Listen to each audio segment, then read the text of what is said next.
Hey guys, it's Josh Reviews.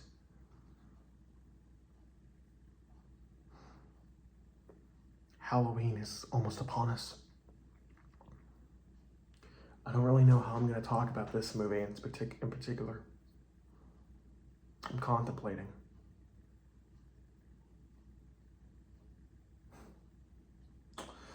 Well, I guess I'll just review it.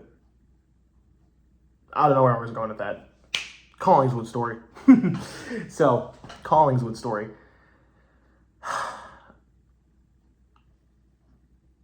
I don't know how I found this movie.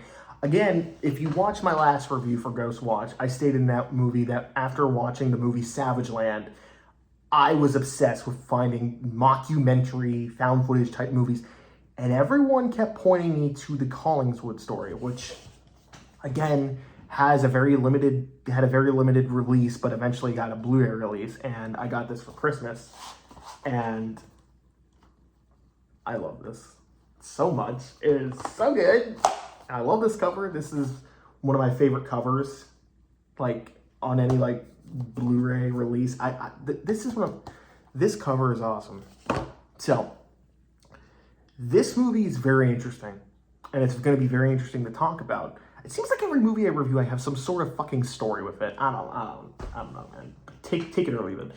So this movie takes the unfriended approach, basically where it takes place on a webcam. But the interesting thing about this movie, this predates Unfriended. This came out in 2002. As far as I'm aware, this is the first movie that did something like this. Because at the time, webcams and like video chats were becoming chat rooms were becoming a very big thing. So the director was like, hey, I want to make a horror movie, but I don't have any money. Let's just do it with a webcam. And that's how they did it. Although they didn't like actually shoot it on a webcam, they just shot cameras, and then, they had cameras, but then they added the, webcam filter over it. And I love the style of this movie. This movie, what I like about this movie in particular is just, this screams early 2000s. Like, I get such an early 2000 vibe from it. I don't know, this movie just feels nostalgic. I've only known about this movie for like a year or so, but this movie just like, hold on, I'm sure I have it like on the Blu-ray or something. Yeah. It comes with these little cards. So this is kind of how it looks. It's got like this very retro feel. It also takes place during Halloween, and obviously we're viewing it during October, but this is kind of how it's formatted, and I just.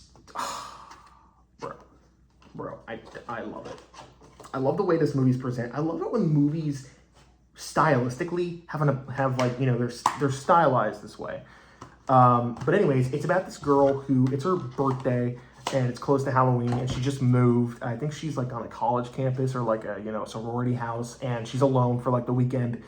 And I think it's hinted at that her boyfriend John, or her long distance boyfriend John, is like trying to make her have a good birthday. So he basically gives her a bunch of these random phone calls that, you can like start a video chat with.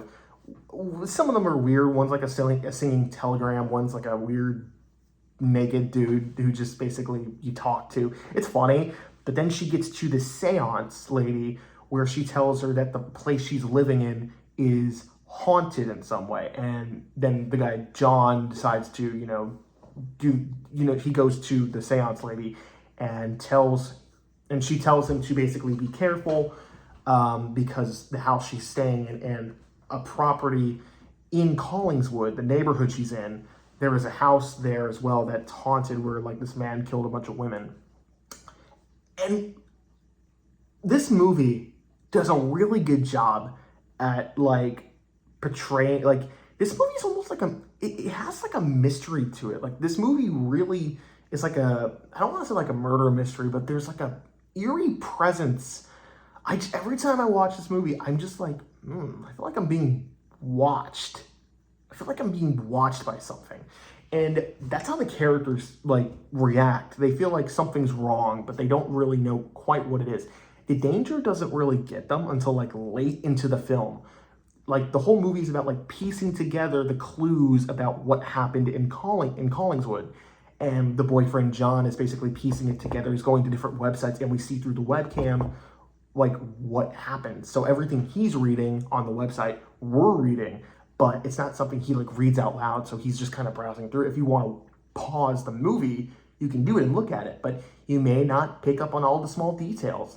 There's a reference to like a Halloween shaker or whatever, like a toy, and it's not really explained like what the significance of it is. I'm sure if you pause certain parts of the movie, you can find out the lore, but that's really interesting that this movie took that approach because this movie has, in my opinion, a great like rewatch value.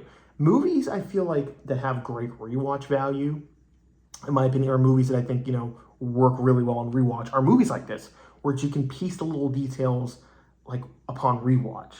Now, that being said, I'm not the biggest fan of psychological horror because I feel like with those types of movies, especially movies like The Lighthouse, which is a very well-made movie, I feel like it's just random for the sake of being random. I mean, I'm sure if you go back and rewatch it, you can piece together your own theory. But what I'm specifically referring to is a movie that has a mystery that doesn't spoon feed you the information. You can go back yourself and look at all, you could try to piece together the puzzle of like what is, what happened. And by the time the ending rolls around, I'm just like, this is freaky. This is really freaky.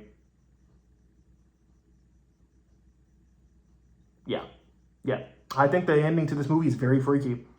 I remember when I watched it for the first time, I was like, okay, I'm gonna turn on the lights. I'm not watching that again. And then when I showed my friend, he reacted the same way. So, but once again, it's one of those films where I don't think it's gonna be for everyone because of the slow pace.